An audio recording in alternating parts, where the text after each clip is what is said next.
We have a huge turnout today, which is not surprising. We're going to be talking about log lines, why they're important, how we can work through them, how they can help you, how they can hurt you. It's kind of a two-sided thing. I, along with all of my cohorts with the ISA, we read log lines, I don't know how many a day, every single day, sometimes literally 7 days a week, especially everyone that's a part of the development slate and our contest world, going through writing gigs, getting submissions just naturally through the ISA, but also me as a Story Farm consultant, meaning my own little company's called Story Farm, and I'm working with writers all the time. So we're inundated with log lines. So I guess what I'm trying to say is I hesitate to say I'm an expert. I don't know if there is really a true expert on log lines. It's just such a specific thing. But I have a lot more experience than some. And so I'll do my best in terms of giving my feedback and then trying to have all of you at least understand how we can use a log line and get someone's attention, but also to use it as a tool and a little bit of an exercise for you in the development process of your project. Log lines, I think, what we all inherently understand about log lines is that it's really kind of that first line of defense. Maybe that's a horrible way of saying it. It's the first introduction anyone has to your project, literally anyone. And so the important thing to remember there is that you know everything there is to know about your script and your story, whether it's a pilot or a feature or whatever you're writing. You know everything there is to know. The person who's considering the script or even just giving notes to a contest or something and looking at that log line, they know nothing. So we have to come at it from that perspective. I mean, I know that's obvious, like duh, but we have to remember that. So that then forces us to take it seriously, like, okay, how do I present my story in the shortest way possible so that they see, generally speaking, the type of situation they're going to experience as an audience over and over again. It's easy to hear that and for me to say it, a little bit harder to, let it just sink in. Like, what does that mean? Fully understand the situation. And I always use that word. The writers who are in my writing groups and work with me one-on-one, and now, of course, all the webinars that I put on, I use that word all the time because I guess I just want to emphasize the fact that story is way too open-ended of a word. We all have this semblance of an idea of what a story is, but a situation is much more specific. And that word encompasses multiple things. It has conflict, it has a goal, some form of intent. There's probably some form of a relationship that's at least impacted. A situation can be in a moment, it can be over the course of a scene, it can be over the course of an act, it can be over the course of a whole, 3 acts if you're writing a feature, 5 acts, whatever. But it can also be over the course of an entire TV series. So as a quick example, and I didn't write this down, I should have written this down, but in Breaking Bad, the situation there is that you're going to see a science teacher working with a young, naive drug dealer to make and sell meth in order to provide for the science teacher's family. Every single episode, some version of that situation we're going to see. And sorry, I'm shaking my camera.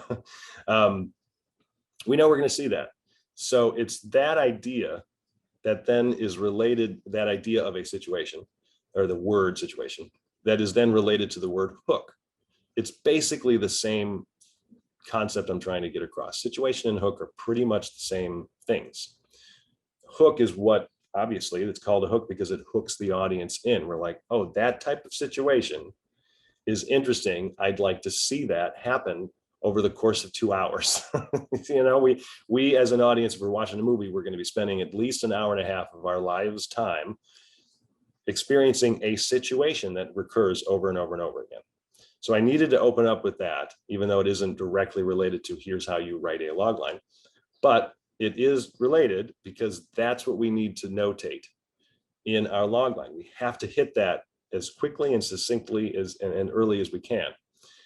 And I have a list of situations or hooks that I'll read off of some very outdated movies. And I apologize, I'm going to have to update this, but at least we know the movies and we're all familiar with them. And you'll see what I mean by how you can reference the hook, the situation. What makes it a log line, we don't want to just, like, as a little quick example, In Liar Liar, I always use this example, I know, and everybody's probably rolling their eyes.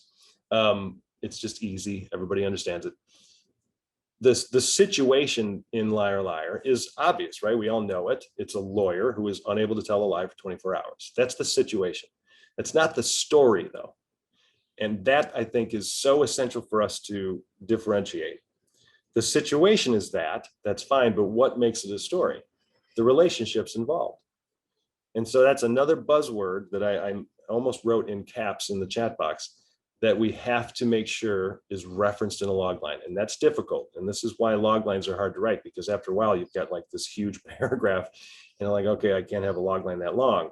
But that's when the artistry of you as a writer needs to really come into play, because we have to have word choice. We have to be succinct and pithy with our word choice, pithy meaning specific, and frugal with our word choice, and try to encompass what this relationship looks like within the situation. And how do you do that? It's primarily by way of referencing character flaw or personality or belief. And I'll go through some examples so you can see that specifically. So those are the three things I really want to hit, right? Situation, well, I guess it's kind of two things. Situation / hook in relationships. The relationship is what ultimately creates the story. But then the third thing, that's where my brain was going, is with a goal. And so like my coursework spells out in thecraftcourse.com, which by the way, I can give everybody 50% off. You can get the course for $50. I mean, we should probably raise the price, but it's $50. You keep the course forever. It's a 12-week course, self-guided. You can go to thecraftcourse.com. You can email me at that email address. If you want to do it, I can give you a little code. It's $50. Anyway, so what my course details here, the 4 primary elements of a logline. Elements meaning what is presented within the logline. Obviously, I was referencing situation, relationship, and goal, but these are pretty much referencing the same thing, but just in a more specific way. So a logline presents these 4 elements. Establishes a character with a problem. It proves genre through word choice, right? You're going to be, if it's funny, you want to try to come up with some funny words. If it's horrific, you want to use horrific words. It's going to show the unique hook through the presentation of a goal. That's a tough one to wrap our brains around. I'll explain that in a second. And then it provides overall the situational recurring moment. All of that shows us a story. Now, the tricky part with a logline, and I'll explain what I mean by the unique hook through the presentation of a goal. All of those 4 elements present within the logline is, yes, your story. But what we have to also remember is that we can't just tell the whole story in a logline. We don't have enough room, right? In terms of words, it has to be pretty short. So what you have to do is present the possibility of the story to the reader. So the reader's like, oh, I can see what might happen. That's an interesting situation because of these types of characters and what they want and what they're striving for, it's goal, within this situation, which overall presents the hook, right? You have characters, plural, relationship, within a situation which just inherently has conflict because there's a goal involved. And what does conflict naturally present? An obstacle. Obstacle is usually by way of another character, and that character has a motive. And then you have, I think I might be repeating myself, the overall hook and situation. All of those elements provide for a story summarized into a logline. It sounds a lot easier said than done. And I wanted to be relatively quick because I know everybody's going to be presenting their loglines and I'll be giving you notes and thoughts. So let me, before I go into the next little topic there, shows the unique hook through the presentation of a goal. Let's just think of that statement, and I'll even just put it in the chat box so everybody can just kind of read it.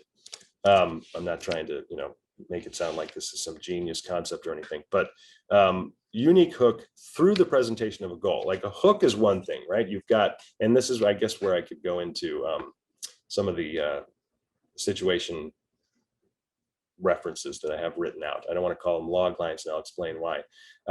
But a hook in situation is not enough to present a story, like I was saying.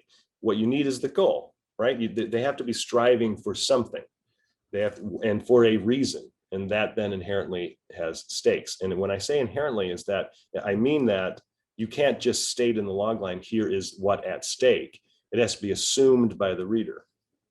And I think that is the most difficult concept for any writer to consider, myself included. In other words, the audience and what the audience is already assuming immediately upon reading whatever you're submitting to them. They're trying to participate in whatever it is that you're sending, TV pilot, a pitch Bible, a feature, a short film, whatever. Our brains are just naturally used to participating in something that we're reading, whatever it is, a journal or a newspaper article or whatever. We're going to be assuming things as we're reading it, right?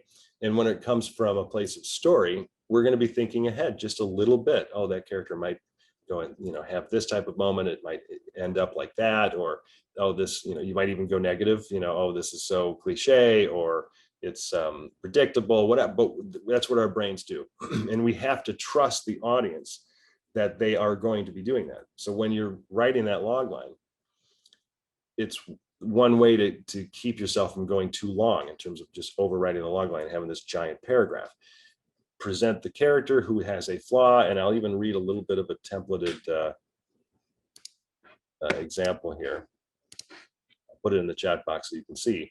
But you're going to have a flawed character experience some kind of opportunity or setup event to pursue a goal, whether reluctantly or actively, with another character, and that other character is probably going to be supporting that main character in some way, pushing that character into a situation to assist, as they then go through obstacles within the situation, unable to tell a lie for 24 hours.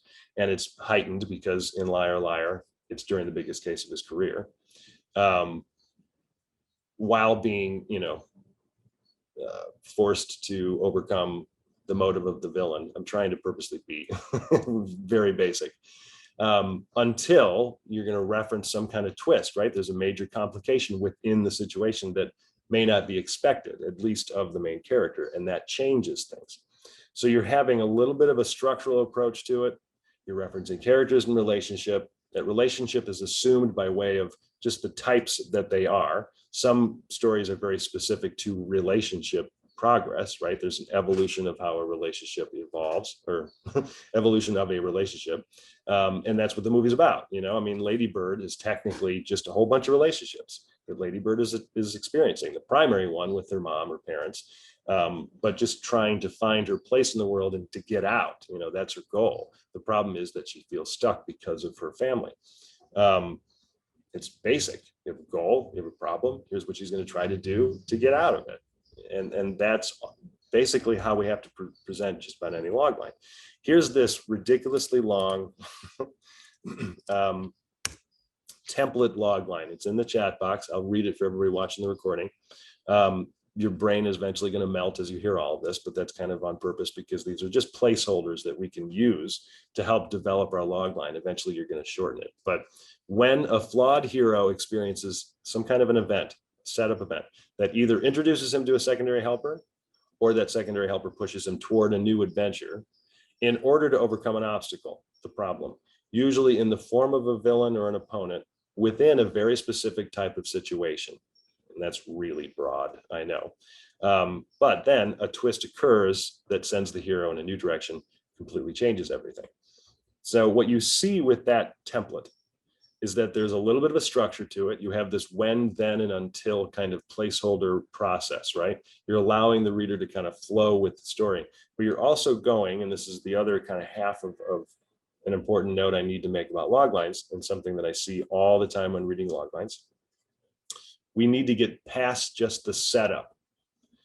In a feature, we get past just the first act. We have to have reference to what the second act looks like, or what might occur in that second act. What's the extension of the middle of your story? In a TV series, it's basically the same thing. You're then detailing the process of a relationship evolving over the second act, or the problem evolving, You're trying to present in the log line the opportunity for a lot of different moments within one representation of the moment. That didn't make any sense. I apologize. The hard part there is that you have to kind of have like a half a sentence or the 3/4 of a sentence to provide whatever this recurring situation is going to be. That's the hardest part about writing a logline, and there's no really easy way around that other than just practicing and trying to get it down to as few words as possible. But you present what that situation is. But then when, like in Liar Liar, when you add the son and the fact that Jim Carrey's an absent father, you can add reference to an ex-wife and how she might be marrying somebody else. You know, you have all these relationships that are ultimately affecting the situation of the fact that he can't tell a lie during the biggest case of his career. So there are all these layers of problems. Yes, it could be very easy for the logline to be seriously long. When developing your logline, though, don't worry about length. You know, just write it out. What is this? You know, when this, blah, blah, blah, then this, et cetera. And then we've got until, and you're following through a little bit of the structure. Who cares if the first, iteration of your logline is really long? Just write it out. Eventually, you can start pulling words out. You can rewrite a phrase. You can try to trim some things. Don't use the name of your character. That's a big one. Don't even bother, unless it's about someone really famous that everybody knows, Muhammad Ali or Mickey Mantle or whoever the famous person might be. You can use the famous person's name because that's part of the conceit of your story, right? That's what's unique about it. It's a story about this person. And we as the reader already have kind of these preconceived notions about that person. If it's not a true story, if it's not about someone famous and well-known, don't even bother. Just reference the character by way of that character's flaw or personality or issue. And I'll get into some references there. So anyway, what that little template does, and you can copy and paste this and just keep it in a Word doc or something. It allows you to just put your own little project in there. Shouldn't say little, as if I'm being condescending. I don't know why I said little. I apologize, but put your project in there. Put those story elements in there. Main character, secondary character, opponent, what the second act looks like. Some structural references, the setup event, the midpoint complication, maybe even draw it out to the major low point that's going to occur. With a TV series, you've got more work to do. You have to have a log line for your pilot, which encompasses the process of that episode and the situation of that episode. And that situation of the pilot encompasses the situation of the whole series. So you're setting up not only the setup to the episode, but the setup to the whole series.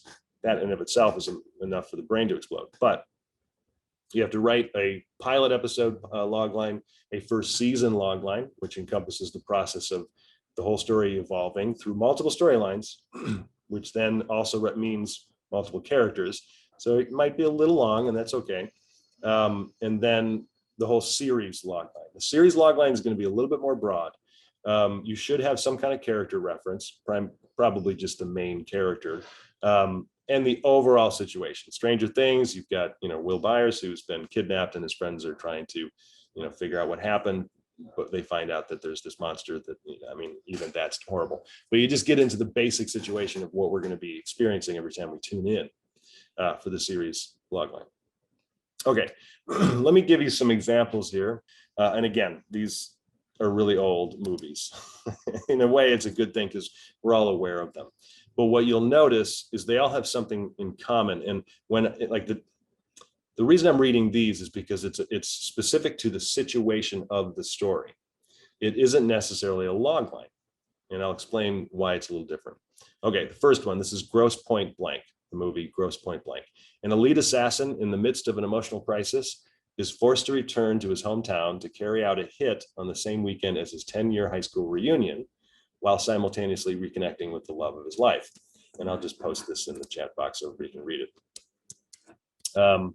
Now, what that's referencing, an elite assassin in the midst of an emotional crisis. Great. You've got a character and a flaw. It's a little loose, but we understand his emotional, personal situation outside of the overall concept that we're presenting for the story. We understand elite assassin, emotional crisis.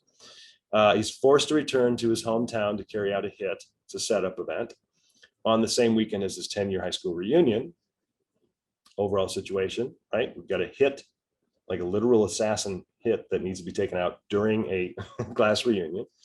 while reconnecting with the love of his life. So this is as close to a log line as the situational statement might come. What it's missing is then what? Like, what's the goal there? He has to what? Everybody, if you've seen the movie, he has to actually save this love of his life's father from a rival assassin. So there's a little bit of a goal that's presented, right? Obviously, there's a goal with the hit, and just an emotional crisis kind of personal goal of figuring out his life. But we can go a little bit further with that in terms of presenting the story by way of an opponent trying to stop this main character from doing something. And that's key. All right, I'll read another one. You'll probably know which one this is because the title is in the situation. A pair of devoted and inspired wedding crashers get trapped on an island with a wealthy and powerful family who are soon going to find out who the guys really are. So that's the situation of Wedding Crashers, right? What we aren't referencing are the story elements, the relationships that are presented, mainly Owen Wilson and Rachel McAdams. Like, that's the primary core relationship there. He stays on the island because he's falling in love with this girl. That then starts to provide more of the story. There's a goal. He wants to do this, or he must do this, or she has to do this, or this horrible thing might happen to her. You know, we want to present the situation with a goal. Now suddenly you have a reference again to what I was saying, unique hook, right? Goal, situation. Let's see. Let's get a good one here. I don't have to read all of them. This is pretty good in terms of being close to a log line, but we're still not necessarily referencing such relationship or goal. So a chauvinist advertising executive who, due to a freak accident involving an electric shock and feminine products, suddenly has the ability to hear the thoughts of every woman around him. So that's what women want with Mel Gibson and Helen Hunt. So that's the situation, right? The situation is the fact that he can hear women's thoughts. It's not a story yet. So we need to be hitting a process of structure with goal, with the problem, and why this could become a problem, other than the fact that you're just, constantly going crazy with thoughts of other people's thoughts in your head.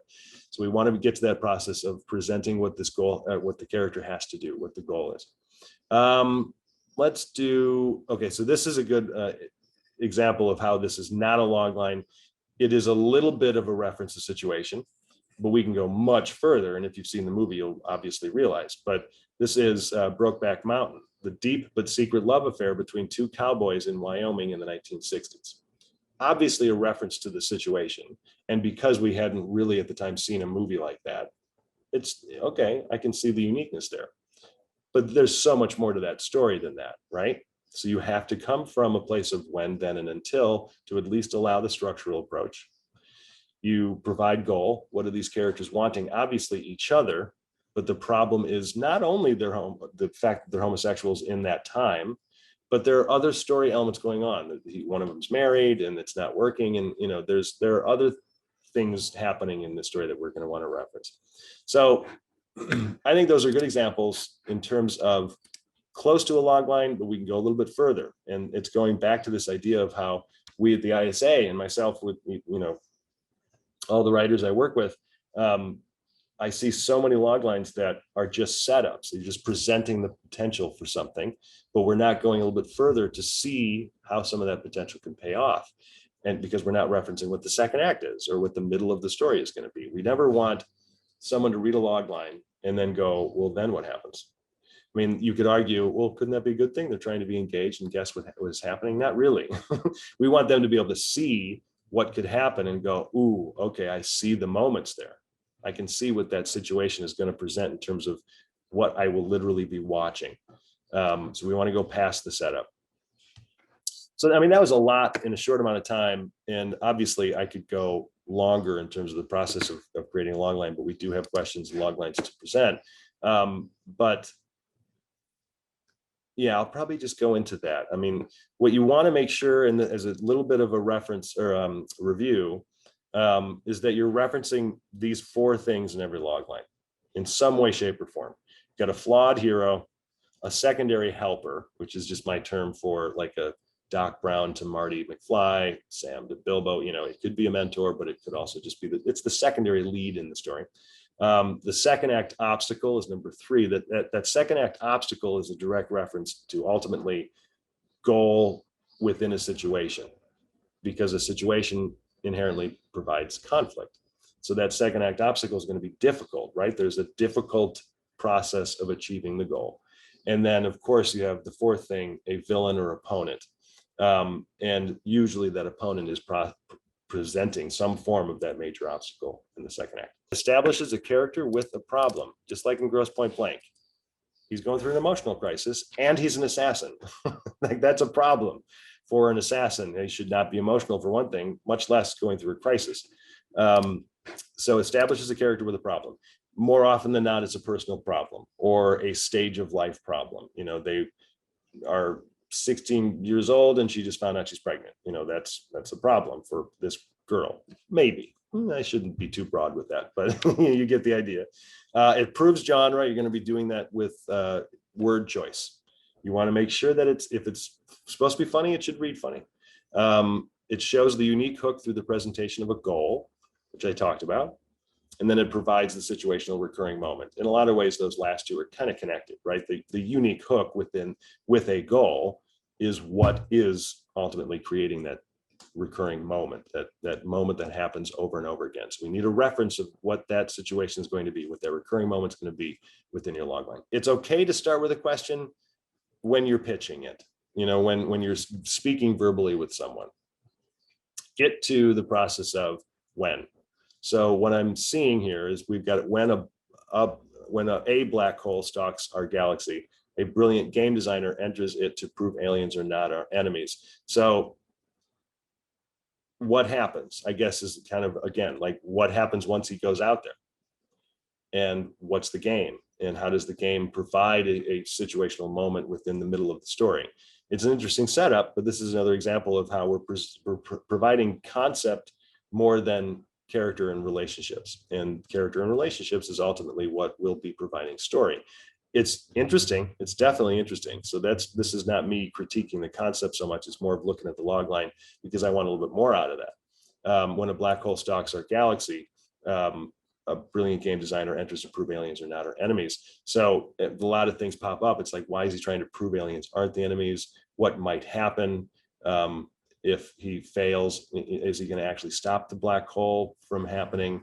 What are some of the other relationships popping in there? So, the good thing is that it's really short, Jane, so you can expand on that. I'm one of those people that, and yeah, everybody, if you have log lines, you can put it in the Q&A box now. But I'm a huge proponent for give me a little bit more. I don't care if the log line's a little long. Obviously, you're not going to have this giant paragraph. It's going to be one sentence, preferably.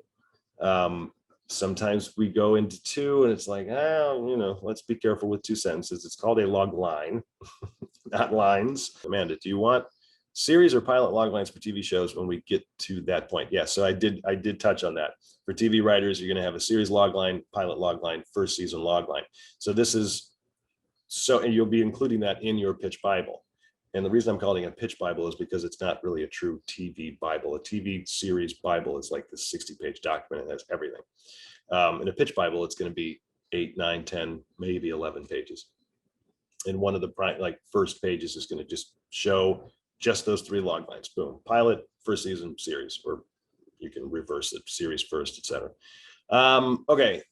Let's see. Shahar. So project name, note in the oak, logline. Following the death of her longtime patient, a broke home care provider goes on a quest of faith to find his estranged son, bring him to his father's grave, and save his house from a hostile takeover by her corrupted employer. I feel pretty good about that, Shahar. I like that we have a little bit of a stage of life following the death of her longtime patient. A broke home care provider goes on a quest of faith to find his estranged son, bring him to his father's grave, and save his house from hostile takeover. So the only comment would be how these things feel a little separate. Save his house from a hostile takeover by her corrupted employer. How is that in relation to find his estranged son and bring him to his father's grave? Like, what's so essential about getting this estranged son to the father's grave? We want to have a level of stakes provided. I understand the hostile takeover for the house, but we want to try to combine those things. That would be my only note there. But it sounds like a sweet emotional story. And so you're hitting the tone and genre pretty well. Okay, Roy. After a traumatized, timid wife flees her abusive, corrupt husband and meets a sympathetic master hypnotist who empowers her, she finally gains the confidence to turn the tables on lawlessness. Okay, really great start, Roy. This is kind of what I was referencing about how it feels more like just setup, and we're not getting into then what. So she finally gains the confidence to turn the tables on lawlessness. What does that mean?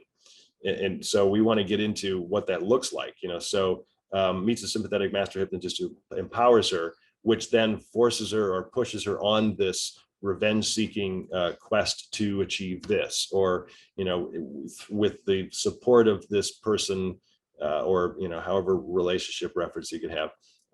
We want to get into the reference to what that second act looks like. What's the middle of the movie? Okay, let's see.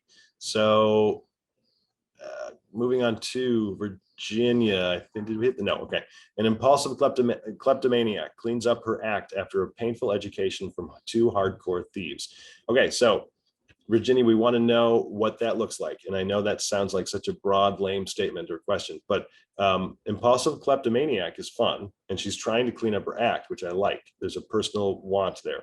After a painful education from two hardcore thieves, I don't know what that means. And I don't mean that to be harsh. It's more of what does that mean? Like, what does it look like? What's the situation going forward as she's trying to clean up her act? What problem here is going to be created more and more moment after moment because she needs to achieve this situation? So we probably need some kind of a setup event reference. What's the opportunity for her to achieve something which will then help her clean up her act? And sometimes it's outward, it's the surface level goal that this character has to achieve, or else this bad thing might happen. So we want a reference to what the middle of that story is going to look like. All right, next one. After a neighbor loses control and kills their sister, two young brothers try to control their lives and their desire for revenge. So again, cool setup. I don't know what the second act is. What does it look like? Two young brothers trying to control their lives and their desire for revenge. In what situation are these characters being active? They're setting out to do something, but I don't know what it is. So we want to get specific to that, because that ultimately is what your second act is. And since your log line is so short, you can go further with that. Get it, use commas, make it a run-on sentence. Nobody's going to be judging the grammar all that much unless you're really running on. But you can go further. You can give us a little bit more. It sounds like a cool setup. Barbara, when a recent widow, Eve, inherits the house she fled as a 5-year-old, she and her own children must confront a legacy of unspeakable evil and solve the mysteries that have haunted her family for generations. Cool. So I love haunted house stories. Right now, Barbara, and I promise I do not mean to be harsh, it feels like just about every haunted house movie we've seen. You're writing this probably because there is a unique element to it that's going to make it a little different than some of these other haunted house movies that we've seen. We see a lot of people who move into old houses and then try to figure out why it's haunted. We love seeing those. That's why we tune into the haunted house movies. But what makes this one different, and how you can reference that, is what the mystery is. Like I always say this about The Sixth Sense. If you were writing The Sixth Sense, you were pitching The Sixth Sense, you're trying to present a log line for it. If you leave out the fact, and this is a spoiler if you haven't seen it, but if you leave out the fact that Bruce Willis was dead the whole time, that's the whole movie. The whole movie is based on the twist. So don't leave out the big twist, because that's ultimately what is going to be making your haunted house movie the most unique. Right now, it feels like every other haunted house movie we've seen. And please, Barbara, don't feel like, oh my gosh, it's so harsh. You're going to get much worse commentary and feedback from other people in the industry. Maybe I shouldn't say that definitively, but hopefully that helps, Barbara. I think you can go into what the big mystery is. Also, when writing log lines, no need to use the name of the characters. Reference what the flaw is. It's probably a little bit more than recent widow, right? There's some other thing going on with her personally, hopefully.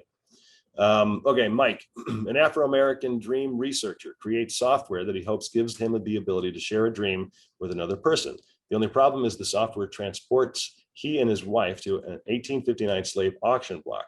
How do they survive and get back to their bed? Okay, it's a great situation. I think what I don't know is genre. Is this a serious drama, or is it kind of comedic? Because a lot, I think, will have to do, like, a lot of how a reader consumes that, or a producer, manager, whoever consumes that log line is what type of, like, compared to Barbara's. I know that that's a scary movie. You know, there are horror elements, ghost elements. I know how I'm supposed to feel there. So with this one, is it a heavy drama? I mean, there's some very serious story elements here, obviously, with going back to, slave auction block, and I'm not sure I understand. Siri doesn't understand. But so I don't immediately think this is an outright comedy. Situationally speaking, though, it is kind of wild that they're trying to create one thing, and yet somehow it actually literally transports them somewhere else. So we would like to define that a little bit. But instead of asking a question at the end of the log line, tell us what happens. Just say this is what they have to do, and how it becomes more complicated. Like, the problem of, okay, the software transporting them to 1859 slave auction block.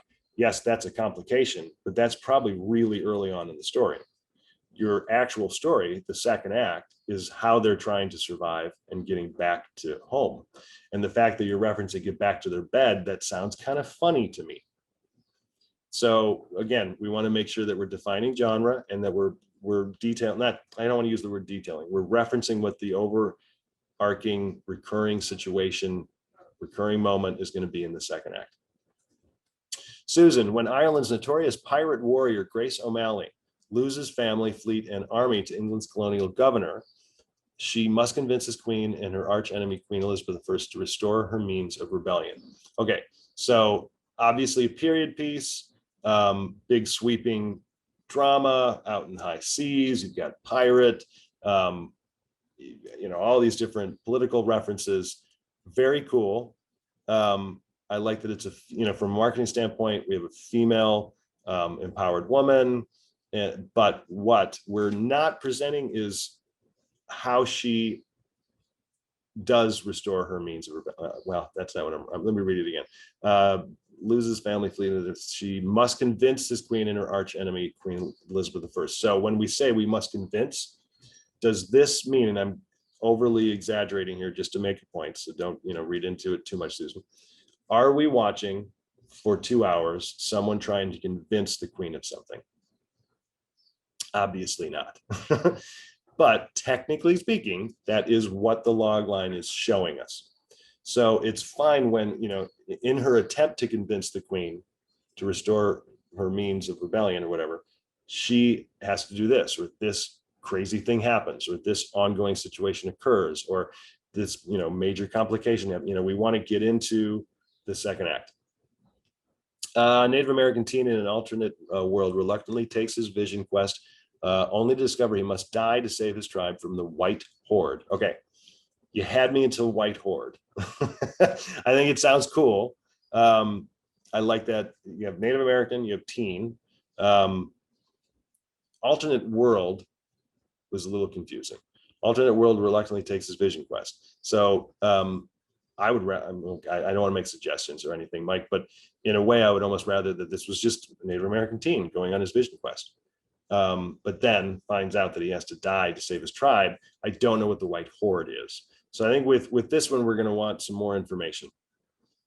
And, the word discover is a little passive. Only to discover he must die. So is the whole second act his vision quest? Possibly. But then what does that vision quest look like? The complication is that death is the only way to save his tribe. Now it's staying active, as opposed to discover he must die. Does he die, or what's the process of possibly dying? And then a little bit more, I think, in terms of the White Horde situation. A lot is working there. Alternative world was a little confusing because I wasn't sure if is this a fantasy world we're seeing? It may make more sense to keep him in the real world. Okay, let's keep going here. So the question, do you still use the same process when coming up with a log line for a short script? Are there any differences? No real differences. You're still going to be referencing those elements. It's that much more of a reference to the situation that we're going to be experiencing as the audience. Short films are primarily used to send a message. What do I want the audience to learn or feel, experience while experiencing this situation on screen? So we want to make sure that that situation is clear. Amanda, after refusing a marriage proposal, a hotshot executive finds herself in a fun romance with a younger employee, much to the dismay of her meddling ex, and soon everything collapses. So let's see, we've got, obviously, even without referencing, Amanda wrote feature rom-com. It's called Boss Lady and the Boys. Just by seeing that, of course, I see that this is a romantic comedy, but I'm able to see it also in terms of word choice in the logline. Refusing a marriage proposal, I like, because we have a stage of life reference right early on. Hotshot executive, that's kind of fun. Finds herself in a fun romance is a little passive, Amanda. I'm not sure exactly what that looks like. Does someone pursue her? Does she pursue somebody else? Is she forced into this romance for reasons of stakes, like she has to, like Sandra Bullock and Ryan Reynolds, like they have to get married just because she's going to get deported or whatever. So find herself in a fun romance with a younger employee, much to the dismay of her meddling ex, and soon everything collapses. So the soon everything collapses, that's your second act. I hate to be so blunt about that, but that's technically what we're going to see, right? So much to the dismay of her meddling ex, what if does the meddling ex do something then that ruins not only the relationship, but also takes down the entire company? And in order to save what's most important to her, she has to quit the company or whatever. We want to get into the specifics of the second act situation. Let's see, as we go further here. Brilliant young forensic scientists never set out to bring down the entire United States government as he uncovered the most diabolical conspiracy in history at the cost of his career, family, and very nearly his life. So I think there might be a goof. Brilliant young forensic scientist never set out. I think that might be a mistake, Jack. Sets out to bring down the entire US government as he uncovers the most diabolical conspiracy in history at the cost. So this, I hate to be blunt, Jax, it's way too vague. I'm not sure what it looks like. I'm not sure what the conspiracy theory or conspiracy is. At the cost of career, family, and nearly his life. I like the stakes. The stakes are pretty obvious. This is a thriller, probably some form of a political thriller, but we have young forensic scientist. What does that mean for the situation? How is the forensic science going to be uncovering the conspiracy?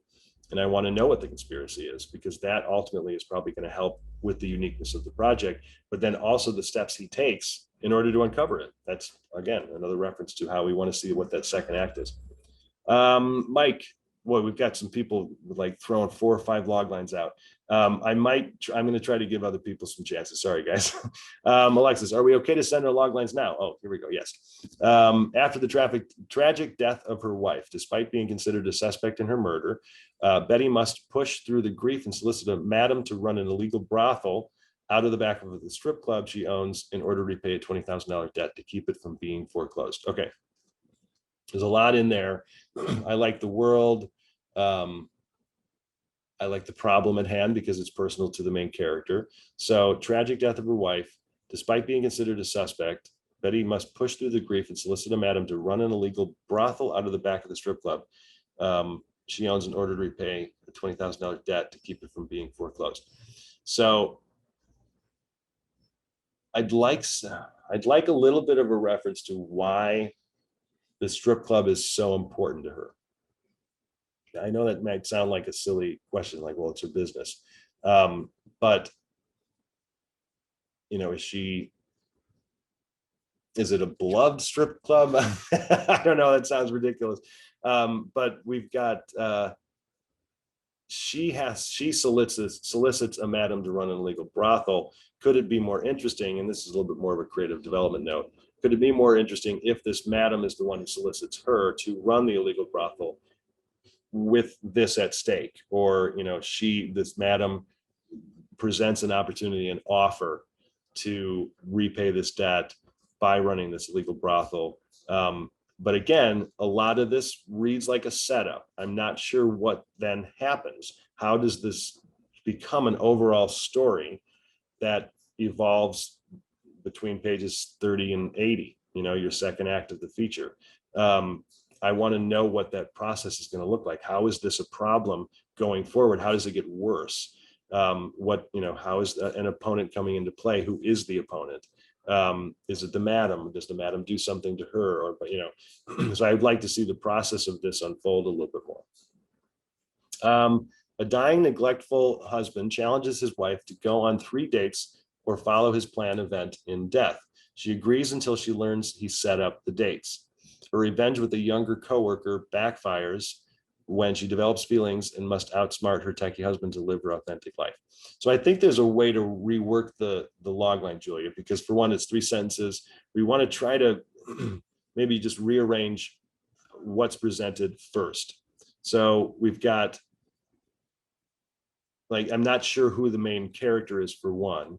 Is it the wife or the husband? Because we're starting with dying, neglectful husband, challenges his wife to go on 3 dates. But then, she agrees until she learns he set up the dates. So she was frustrated that she can't choose the dates. Her revenge with a younger coworker backfires when she develops feelings and must outsmart her techie husband to live her authentic. So that really is the core of the story there, right at the end. Develops feelings and must outsmart her techie husband to live her authentic life. So it could be flipped a little bit,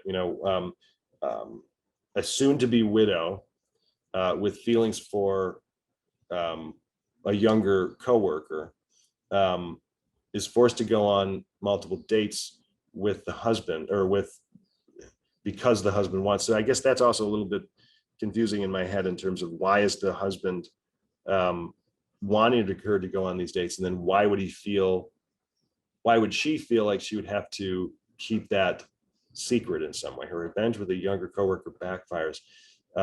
It's because I guess he wants to choose her next husband. So that's, I think, the core of the issue. He's trying to control who she ends up with after he dies. So there's just a little bit of clarity there. We just want to try to get this from a process of structure a little bit more and more focus on the female character. It seems like she's the lead. Yeah. Hopefully that helps, Julia. Sorry. Let's see. Grant, following his swim coach father's drowning at family-owned Willow Swim Club, a gay Pulitzer Prize-winning investigative reporter and former high school swim champion reluctantly returns to his ultra-conservative, politically divided suburban Chicago hometown, where he soon discovers something evil festering below the surface, making him believe his father's death wasn't an accident. I love all of that, except I don't know what happens. I know it sounds really harsh, but I don't know what the second act is. We have a great setup. I love all the obvious situation of him going back to his hometown. What's festering below the surface? Why is it evil? What does it look like? What does he have to do to overcome that evil? And then, obviously there's a mystery that he's going to be solving. So we can probably trim back some of the references of a lot of the character stuff, following his swim coach father's drowning at family-owned club, or just following his swim coach father's drowning.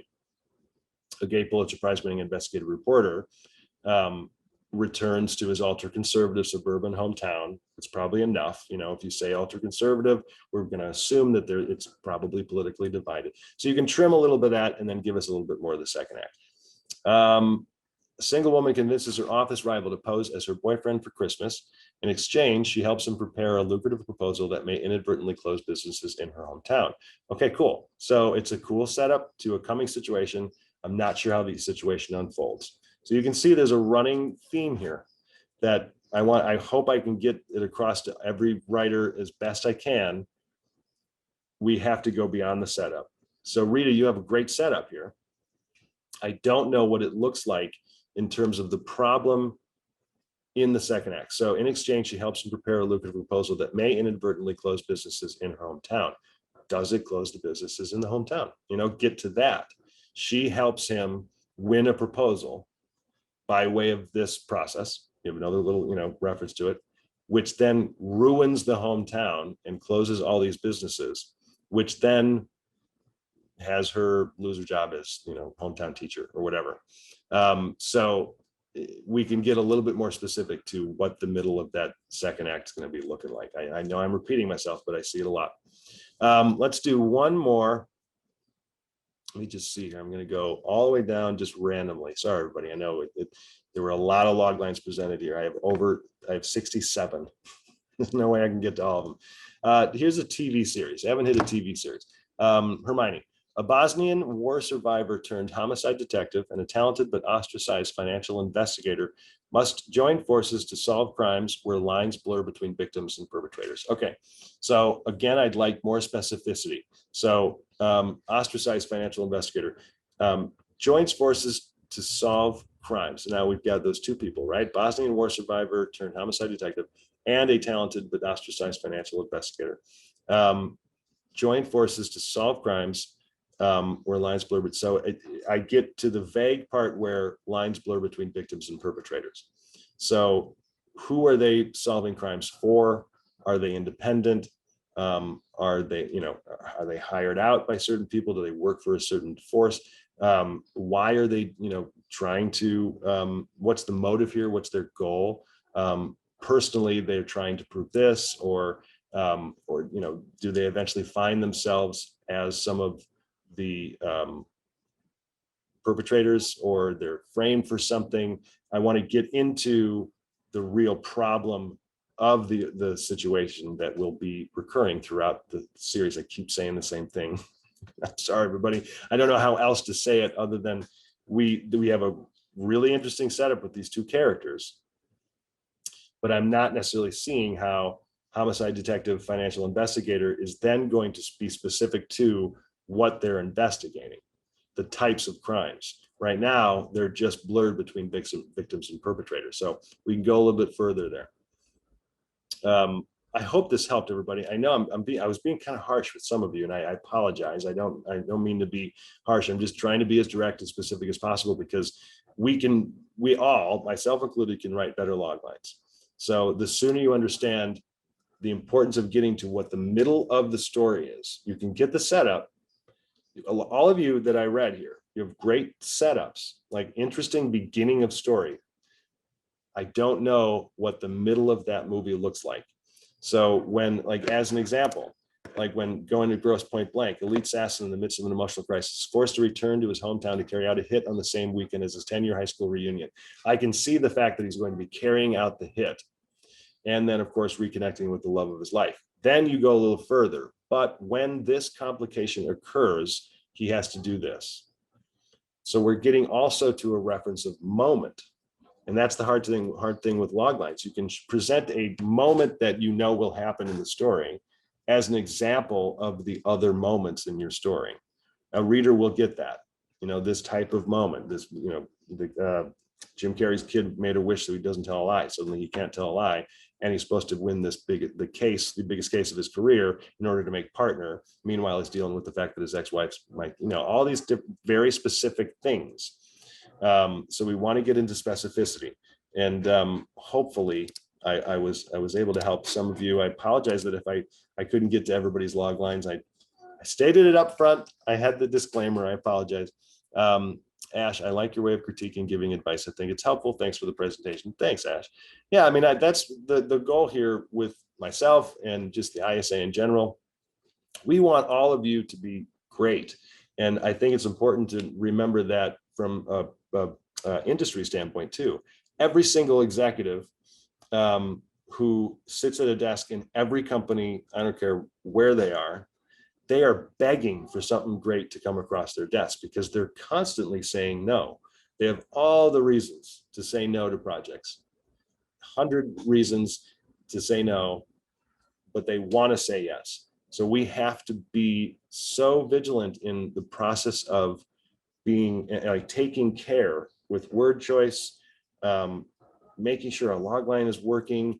Buy the logline review service through the ISA. They'll help you develop this and give you very specific notes to your project, but also in the development of your project in general, right? Not as a way to just present the idea, but at the outset of developing your project, use the logline to come up with some ideas, or go, okay, so if this person is going to do that, I'll write it out possibly as a little bit of a logline, but no, I might be able to switch it around a little bit. And suddenly you're just brainstorming in a logline.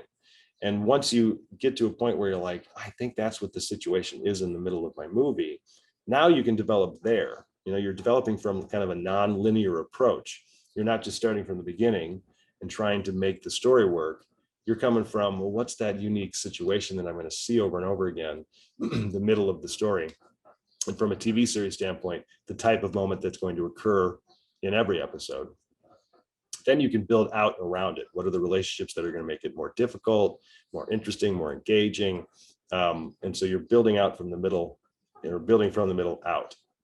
Let's see. Tell us about your logline class. Well, so the class itself is all encompassing. It's not just loglines. So I go from concept to character development to structure development to page work and formatting. So it's all encompassing.